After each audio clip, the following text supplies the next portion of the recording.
আজকের সকালটা অন্যরকম করে শুরু হলো। মানে আজকে আমার ভাইপো আমাকে ঘুম থেকে উঠিয়েছে। পিসি, পিসি ওঠো, সকাল হয়ে গেছে বলে ঘুম থেকে উঠালো। আর এই পাশে দেখলাম মা মর্নিং ওয়াকে গেছিলো, আর যে ব্লাউজ বানায় ওই দিদিটাও হাঁটতে আসে মর্নিং ওয়াকে। তাই দিদিটাকেও নিয়ে চলে এসছে, তাই আমিও ব্লাউজের মাপ দিয়ে দিলাম। আর মাও ব্লাউজের মাপ দেবে আরেকটা ব্লাউজে, তাই হাতাটা দিয়ে দিল, হাতার মাপটা। আর এদিকে যখন ঘরে সকলে, তখন ওইদিকে বাইরে একটা কাণ্ড ঘটে গেছে। আর বাইরে বেরিয়ে দেখি বাবা কী যেন একটা করছে। সবাই বেরিয়ে এসেছি, বাচ্চা থেকে সবাই সবাই এসে দেখি জুতো থেকে বাবা সাপ বার করছে। যেরকম টিভিতে আমরা দেখি না ভিডিওগুলোতে, সাপগুলো জুতোর মধ্যে ঢুকে বসে থাকে, সেরকমই একেবারে। আর এইখানে কয়েকদিন ধরে বাবা বলছে আগের দিনও একটা বিষাক্ত সাপ বেরিয়েছিল, আর আজকেও সেম একটা সাপের বাচ্চা জুতোর মধ্যে ঢুকে আছে। আর এগুলো কোনো নর্মাল সাপ নয়, ঢোরে সাপগুলো নয়, এগুলো একদম ফোনা কাটছে, একদম দাঁড়িয়ে যাচ্ছে, সেই স্পিড দৌড়াবার। তাই বাবা বলল এগুলো খড়ির সাপের বাচ্চা। কারণ নর্মাল সাপ যেগুলো থাকে, ঢোরের সাপগুলো যাদের বিষ নেই তারা এরকমভাবে দাঁড়ায় না, বাবা বলল। তো এখন সাপটাকে বের করার পালা। কিন্তু জুতো থেকে সাপটা বেরিয়ে গেছে, কিন্তু জুতো থেকে বেরিয়ে আবার এদিকে দৌড়ে এসেছিলো, কোনো রকম করে আবার ওইদিকে করা হলো। আর তারপরে গিয়ে ওই মানি প্লান্টের গাছটায় দেখছো ঢুকে যাচ্ছে। তো মা বললো দাঁড়াও, আর কিছু করার দরকার নেই, আমি একটা বস্তা দিচ্ছি, ওকে বস্তায় গাছটা উল্টে ওটাকে বেঁধে দিয়ে আসো। যেই বলা সেই কাজ, মা একটা বস্তা নিয়ে সাহস করে ওই মানি প্ল্যান্টের গাছটাকে পরিয়ে দিল। আর এদিকে দাদা করছে দুষ্টামি, ভাইয়ের পায়ে দিচ্ছে সুসুরি, ও ঝাঁপিয়ে উঠছে, আর সব বৌদি হাসছে, দাদা হাসছি, আর বাবা যাচ্ছে রেগে। হ্যাঁ, রাগারই কথা এই সময়।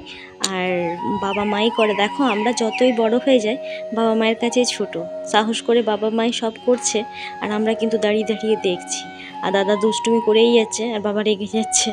আর চলো এবারে মা বলছে দাঁড়াও, আমি একটু দড়ি দিচ্ছি, ওটা দিয়ে ওটাকে প্লাস্টিকটা বস্তাটা বেঁধে দাও, তারপর ওখানে জঙ্গল আছে এই পাশে, ওখানে ফেলে দিয়ে আসবে।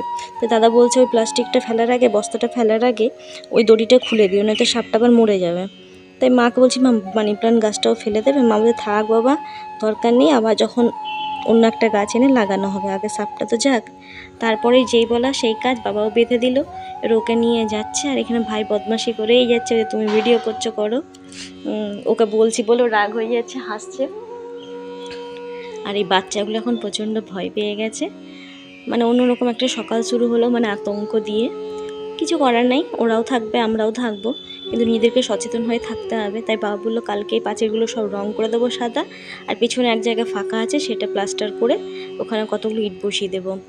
আরে দেখো বাবা পুরো এই পাশটা পরিষ্কার করে দিয়েছে, তারপরেও দেখো সাপগুলো বেরিয়ে আসে। চারিদিকে বাড়ি, এইদিকে সামনে একটা জঙ্গল আছে, জায়গাটা এখনও বিক্রি হয়নি।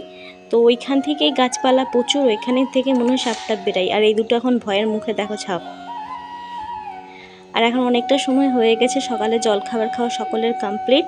আর যেহেতু আজ শনিবার, ঘরে নিরামিষ রান্নাবান্না হয়। আর আজকে শনিবার মঙ্গলবার বাবাই পুজো করে, তাই মা টান টান করে ওষুধ খাচ্ছে, আর বাবা ওইদিকে পুজো দিচ্ছে। আর এই দুটো এখন টিভিতে গান লাগিয়ে নাচ করছে। আর দাদা গেছে ডিউটি। আর তারপর চলো তারপর কী শেয়ার। বাড়িটা একদম মোমো করছে ধুনোর গন্ধে, আমার ধুনোর গন্ধ খুব ভালো লাগে, আমিও বাড়িতে ওখানে ধুনো দিই মঙ্গলবার, শনিবার, বৃহস্পতিবার। আর এই বাচ্চা দুটো ধোঁয়া খাওয়ার চেষ্টা করছে, মানে ওদের ছোটোর মতন বুদ্ধি ওদের এখন, যেরকম করে ছোটোবেলায় আমরাও করেছি। তাই দাদুভাই যেদিকে যেদিকে যাচ্ছে ওরা পেছন পেছন যাচ্ছে, আর ধুনোগুলোকে বলছে খাবো, ওদের ভালো লাগছে। আর তার বাবা দেখো কীরকম শঙ্খ বাজায়, তোমাদেরকে একটু দেখো, শোনো।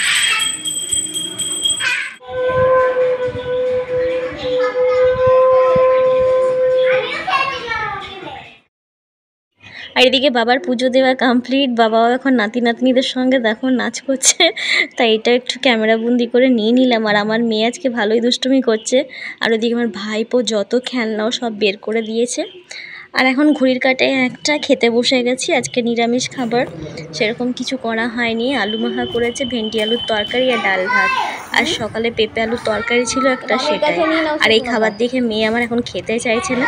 তো মাকে বললাম কিছু ছেড়ে দাও, ও খাবে না, ওকে একটা ডিম সিদ্ধ করে দাও, ও ডিম খেয়ে নেবে। মা তাই করলো, ওদের জন্য দুজনে দুটো ডিম সিদ্ধ করতে বসিয়ে দিয়েছে। আর ঘরের অবস্থা তোমরা দেখে বুঝতেই পারছো এখন ওরা কী করে রেখেছে। চলো দুপুরে ঘুমিয়ে নিয়ে আবার বিকেলে দেখা হচ্ছে। আর এখন ঘড়ির কাঁটায় 5টা, সকলেই ঘুম থেকে উঠে গেছে। আর কী হারে রোদ দিয়েছে তোমরা দেখে, গাছগুলো দেখেই বুঝতে পারছো, গাছগুলো পুরো নেতিয়ে গেছে। আর এই গাছগুলো সব নিচে ছিল, ওই সাপের উপদ্রবের জন্য সব ছাদে নিয়ে চলে আসা হয়েছে। তাই মেয়েকে বললাম বাবা তুই, ও বললো মা তুমি আমাকে দাও, আমি জল দিয়ে দিচ্ছি। তাই মেয়ে গাছে এখন জল দিচ্ছে, আর ভাইপো বকবক করে যাচ্ছে।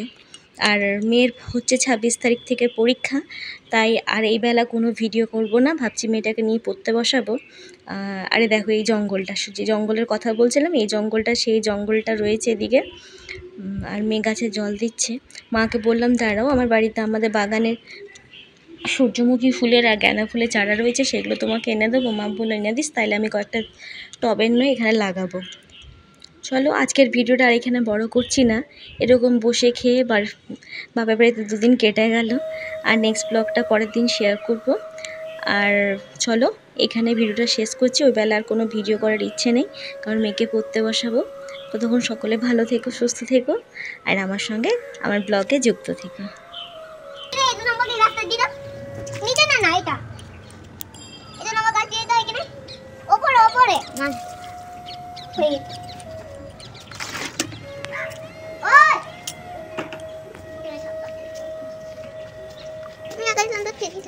তুমি তো ডাকলে বাবা, আমি বাসন দেবো।